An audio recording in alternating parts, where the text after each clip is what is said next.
very good morning student. I am Professor Jasmine Faraz. Again welcome you on my channel. Today we'll see lecture number 4 illustration 3. Usually I prefer निराली publication. तो अगर आपके पास वो book होगा तो text book open कीजिए. illustration number 3. Golden Club Gondia gives the income expenditure and balance sheet. Now देखो यहाँ पे उन्होंने दिया क्या है, income and expenditure and the balance sheet, and with the help of them of course now we need to open receipt and payment. अगर आपने previous मेरे 3 वीडियो देखे होंगे तो अब आपको समझ में आया होगा कि क्या देने के बाद हमें क्या ओपन करना है. Here they have given income and expenditure, तो we need to open receipt and payment. अगर आपने स्टार्टिंग के पहले 2 वीडियो देखे होंगे तो उसमें उन्होंने रिसीट एंड पेमेंट दिया था, तब हमने इनकम एंड एक्सपेंडिचर ओपन किया था. Okay, so will see here. Expenditure दिया है उन्होंने salary, telephone, gardening expenses, cricket, tennis, depreciation. Then year income भी दिया है उन्होंने, सब्सक्रिप्शन, देन इंटरेस्ट, किसी पे इंटरेस्ट मिला होगा, then tennis fee, locker rent, entrance fee, billiard fees, and they get the loss.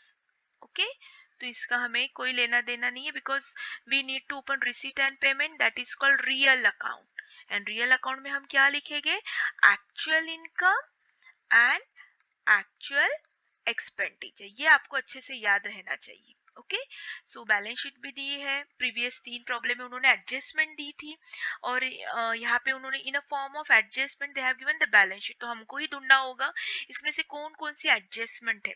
अब जैसे आप FY SY TY जाओगे तो क्वेश्चन भी थोड़े थोड़े ट्रिकी होते जाएंगे, डिफिकल्ट लेवल जो होगी उसकी हाई होगी. बट डोंट वरी, अगर आप ध्यान से वीडियो देखोगे तो आपको समझ में आएगा. So let's start. See in the books of, अब यहाँ पे नाम लिखना है कि किस किस का बुक्स है, क्या नाम है. तो यहाँ पे गोल्डन क्लब लिखा है तो you can write here golden club. Okay, और कब का बोला है उन्होंने, 31 दिसंबर 19. तो 31 दिसंबर 19, तो फिर से ये हमारा अकाउंटिंग ईयर है जनवरी 19 टू 31 दिसंबर 19. Okay, so income and expenditure, तो एक्सपेंडिचर मतलब ही पेमेंट. ओके, तो ये जो डेबिट साइड है हम ये क्रेडिट साइड में ट्रांसफर करेंगे. So let's start. Credit side में ट्रांसफर करो. पहले दिया है उन्होंने salary, so now it will become by salary, by telephone expenses, by gardening. See जो जो लाइन से दिया है मैंने सीक्वेंस वाइज ही जा रही हूँ. By expenses on annual day, by cricket, by tennis, by billiard. So see here, तो जो भी 2 था ये बन गया बाय बाय. क्यों, बिकॉज ये डेबिट है, हमें ट्रांसफर करना है क्रेडिट. एक्सपेंडिचर मतलब ही पेमेंट, तो यहाँ पे हमने पेमेंट किया. बट कौन सा पेमेंट हमें यहाँ पे लिखना है, जो एक्चुअल में पेमेंट हुआ है. ठीक है, तो ये अच्छे से दिमाग में रखना है. रिसीट एंड पेमेंट में हमेशा हम actual payment and actual receipt ही लिखेंगे. So this is done. Depreciation is a nominal account, तो ऑफ कोर्स नॉमिनल अकाउंट को यहाँ पे कोई जगह नहीं है, so will not write here. Now come to the income side. Now जो credit दिया है will transfer to the debit. So let's start. Buy subscription दिया है तो see here 2 subscription बन गया. Buy interest, buy cricket, buy tennis. देखो जो बाय बाय दिया है वो सब हमने यहाँ पे 2 लिखा है. ओके, सो देखो यहाँ पे हमने कन्वर्ट कर दिया है. यहाँ पे जो क्रेडिट है वो हमने डेबिट में कर दिया है. सो जिसे एडजस्टमेंट है वो हम इनर कॉलम में लिखेंगे, जिसे एडजस्टमेंट नहीं है वो हम आउटर कॉलम में लिखेंगे. ओके, तो जो जो इनर कॉलम में लिखा है समझ लो इसको एडजस्टमेंट है. So this is our posting, receipt and payment. This is all actual receipt and actual payment. Receipt and payment always begin with the opening cash and end with the closing. तो opening तो दिया नहीं है, देखते closing हमें मिलता है कि इसमें से कौन सा चीज हमें मिलती है. जो मिलेगी वो हम बताएंगे answer. Okay, so let's begin. Now will move to the balance sheet. Adjustment नहीं दिया है, बैलेंस शीट है, तो बैलेंस शीट में ही हमें ढूंढना होगा थोड़ा सा कि क्या क्या एडजस्टमेंट है. So will begin from liability. अब यहाँ पे दिया है कैपिटल फंड, उसमें एंट्रेंस फी ऐड किया है. इसका ही मतलब ये एंट्रेंस फी एक्चुअल में रिसीव्ड है, बाद में वो हमने क्या किया है, ट्रांसफर किया है, that is a capitalize. If you remember 12th, entrance fee is to be capitalize. तो एंट्रेंस फी पहले हमारी 7000 यहाँ पे ऑलरेडी लिखा है, प्लस ये जो हमने कैपिटल एंट्रेंस किया था वो हमने क्या किया, यहाँ पे ऐड किया। तो इसका मतलब एक्चुअल हमने रिसीव्ड कितना किया था, 14000। ओके, एंड फिर ये 14000 में से हमने 7000 कैपिटलाइज किया था। Got it? So here we need to add. क्यों ऐड करना है? बिकॉज यहाँ पे हमें जो एक्चुअल रिसीव्ड है वही शो करना है। तो एक्चुअल रिसीव्ड तो 14000 हुआ है, बाद में उन्होंने इसमें से 7000 ट्रांसफर किया कैपिटल फंड में, तो यहाँ पे हमें ऐड करना है। Now will move to the next, deficit is a nominal account, loss, तो यहाँ पे तो उसको जगह नहीं है। Okay, now legacy received in 2019। अगर आपने लास्ट वीडियो देखा होगा तो मैंने आपको एक टेबल बताया था, तो ये टेबल हमने 12th में पढ़ा है, ये ऐसे हम 12th में फॉलो करते थे। क्यों? क्योंकि वहां पे उन्होंने हमको रिसीट एंड पेमेंट देकर रखा था और कहा था कि इनकम एक्सपेंडिचर ही आपको ओपन करना है। बट एफओआई में ऐसे नहीं है, एफओआई में उन्होंने इनकम एक्सपेंडिचर दिया है और कहा है कि रिसीट एंड पेमेंट ओपन करो। तो हमें ये क्या करना है, टोटली ऑपोजिट करना है। ये जो इफेक्ट दिए वो इनकम एक्सपेंडिचर के लिए दिए, तो हमें रिसीट एंड पेमेंट के लिए चाहिए, तो इसको ऑपोजिट करोगे। तो ये जो प्लस है यहाँ पे माइनस, सी साइन सिर्फ चेंज करो। ये मैंने इसके पहले के वीडियो में अच्छे से एक्सप्लेन किया है, प्लीज आप डायरेक्टली जंप मत करो, लाइन से वीडियो देखो। मैं प्लेलिस्ट जरूर शेयर करूंगी ऊपर के आई कार्ड में। ओके, सो सी अब ध्यान से देखो, इनकम रिसीव्ड है, ठीक है। लीगसी, लीगसी हमने कहा लिखा है, कौन से साइड लिखा है, अगर इनकम रिसीव्ड है, ठीक है, तो रिसीव्ड मतलब इनकम साइड ही कहीं तो होगा, तो इसका मतलब ये क्या है, इनकम। तो इनकम हम क्या करते हैं, आप यहाँ पे टेबल पे ध्यान से देखो, ऐड करते हैं इनकम। देखो, सो हमने क्या किया, यहाँ पे ऐड मतलब ही यहाँ पे हमने लिखा। सो लीगसी रिसीव्ड मतलब इनकम रिसीव्ड, तो ये वाला हम फॉलो करेंगे। ओके, और 19 बोला है मतलब करंट ईयर, तो हम करंट ईयर के कॉलम में देखेंगे। देखो ये करंट ईयर कॉलम है, ये करंट ईयर कॉलम है। करंट ईयर में उन्होंने बोला income received, so advance income इसको ही बोलते हैं।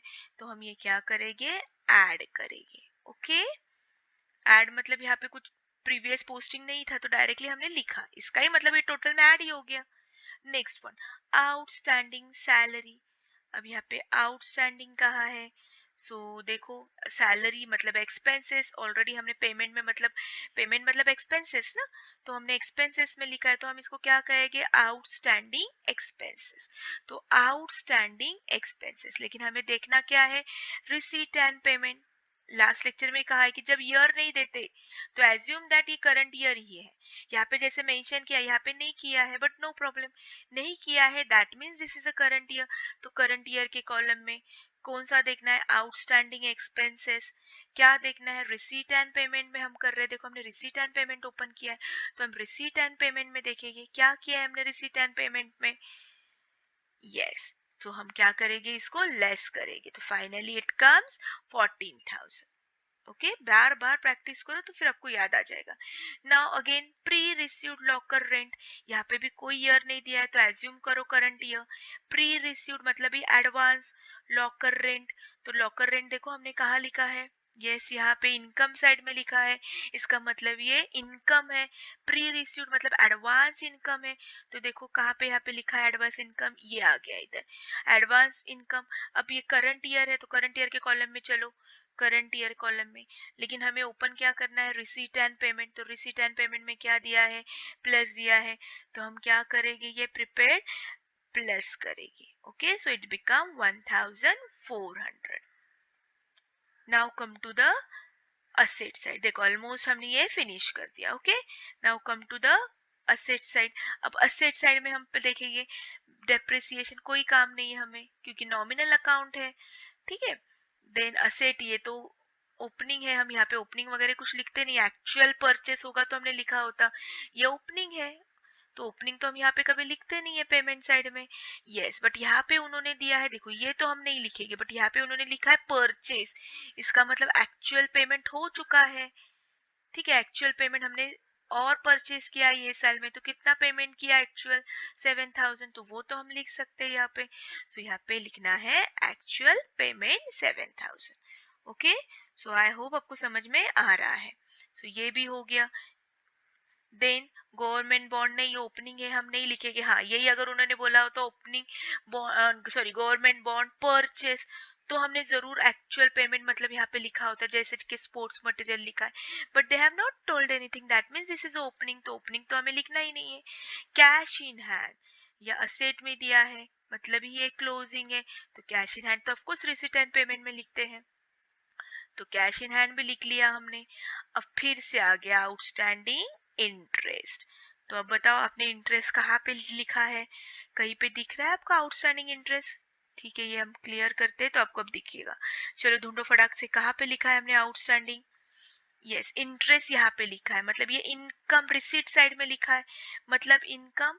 सो क्या थी बैलेंस शीट, देखो एक बार फिर एक बार बैलेंस शीट देखो क्या दिया है उन्होंने बैलेंस शीट में, आउटस्टैंडिंग इनकम।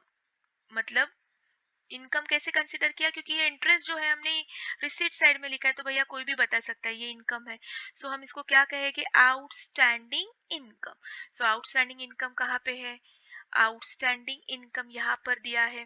ठीक है, आउटस्टैंडिंग इनकम, लेकिन ये तो इनकम एक्सपेंडिचर के लिए है, हमें रिसीट एंड पेमेंट के लिए करना है करंट ईयर। तो रिसीट एंड पेमेंट हम क्या करेंगे, देखो यहाँ पे हमें सब ऑपोजिट करना है। मैं फिर से एक बार यहाँ पे लिखती हूँ, सी। ठीक है, तो यहाँ पे देखो आउटस्टैंडिंग इनकम करंट ईयर के कॉलम में, वो भी रिसीट एंड पेमेंट के कॉलम में, सो विल माइनस इट। तो देखो माइनस किया मैंने।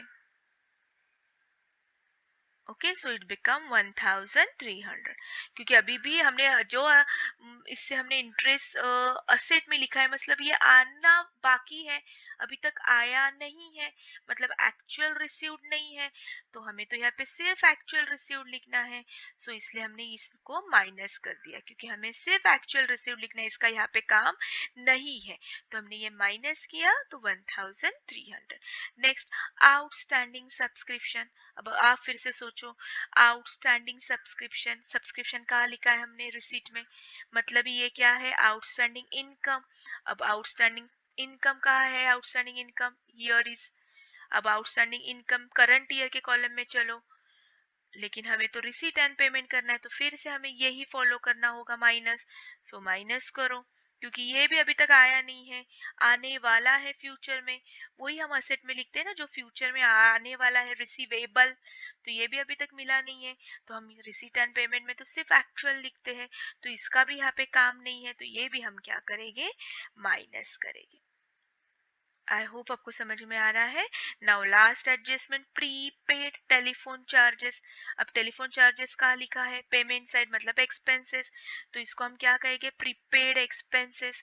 देखो कहाँ पे लिखा है प्रीपेड एक्सपेंसेस, यहाँ पे को टेबल में देखो, prepaid expenses, yes prepaid expenses. Current year, जब कोई भी ईयर नहीं देते तो assume that this is a current year, तो करंट ईयर के कॉलम में चलो, लेकिन उसमें हम क्या करना है, प्रीपेड एक्सपेंसेस में रिसीट एंड पेमेंट, तो रिसीट एंड ये जो इफेक्ट है ये इनकम एंड एक्सपेंडिचर के है, और ये जो इफेक्ट है ये रिसीट एंड पेमेंट के है, तो हम ये क्या करते हैं, ऐड करते हैं। तो हमने क्या किया, ऐड किया। क्यों ऐड किया, क्योंकि ऑलरेडी हमने पेड किया है, प्रीपेड, तो एक्चुअल पेमेंट किया है, तो एक्चुअल पेमेंट तो हमें लिखना ही है, तो actual payment total telephone expenses को कितना किया है, 1,400। Okay, so is it clear? So इस तरीके से हमारा रिसीट एंड पेमेंट देखो क्या हो गया, रेडी हो गया। Now what to find out, so of course receipt and payment is begin with the opening and end with the closing, तो closing तो already given, so now find out क्या करना है, opening कैसे करोगे, क्रेडिट की टोटल, सी credit total heavy minus, ये सब के पहले टोटल करोगे और माइनस करोगे, will get closing 5830। I hope आपको अच्छे से समझ में आया है। कोई भी डाउट होगा तो कमेंट बॉक्स में लिख लीजिए। So thank you so much, friends के साथ जरूर शेयर कीजिए। Have a nice day, bye bye.